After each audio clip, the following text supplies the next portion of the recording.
આ તરફ ભારતની સરહદોમાં ચોરી છુપીથી ઘૂસી અહીંયાનું રાશન ખાઈને અને નકલી કાગળ બનાવી દેશની ડેમોગ્રાફી બદલવાનું સ્વપ્ન જોનારની ઊંધી ગણતરી હવે શરૂ થઈ। દેશની અંદર છુપાયેલા સાયલેન્ટ ટાઈમ બોમ્બને ડિફ્યુઝ કરવા મોદી સરકારે અત્યાર સુધીનું સૌથી મોટું અને કડક ચક્રવ્યૂહ રચ્યું।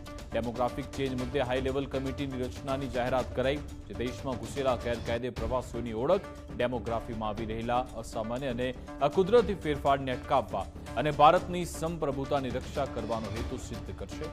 સુપ્રીમ કોર્ટના રિટાયર્ડ ન્યાયાધીશ જસ્ટિસ પ્રકાશ પ્રભાકર નાવલેકરને આ અત્યંત મહત્વપૂર્ણ કમિટીની કમાન સોંપાઈ। કમિટીમાં યુપીના પૂર્વ મુખ્ય સચિવ અને નિવૃત્ત આઈએએસ દુર્ગાશંકર મિશ્રા અને નિવૃત્ત આઈપીએસ બાલાજી શ્રીવાસ્તવને સામેલ કરાયા। વસ્તી ગણતરી કમિશનર અને ગૃહ મંત્રાલયના સંયુક્ત સચિવને પણ સભ્ય સચિવ બનાવવામાં આવ્યા। પીએમ મોદીએ 15 ઓગસ્ટે લાલ કિલ્લા પરથી આ મહામિશનનો સંકલ્પ લીધો હતો।